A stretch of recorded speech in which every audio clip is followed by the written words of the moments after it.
हा भाऊ शाळेत गेला, शाळेत गेल्याच्या नंतर हे शाळेतले लेकरं आहेत, त्या शाळेतल्या लेकराला म्हणतो ज्या वेळेस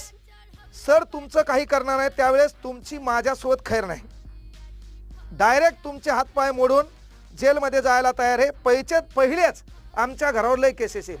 तू कोणता नवीन मोटिवेशनल स्पीकर आणला आमची दुकानं बंद करतो का, हे लेकराला बोलतो. आणि याच्या अकाउंटला लिहिले पुन्हा हिंदू रक्षक घ्या.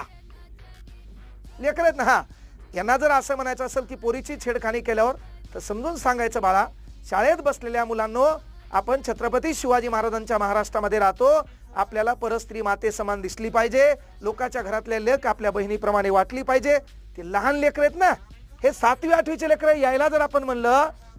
की जर मास्तरांनी तुमच्याकडे पाहिलं ना तर मी तुमच्याकडे पाहिल, काही खैर नाही, तुमचे हातपाय तोडील आहे ना, जेलमध्ये जायला तयार आहे आणि पहिलेच माझ्या घरावर लय केसेस आहेत, म्हणजे दडपशाही कुठून आली रे बाबा.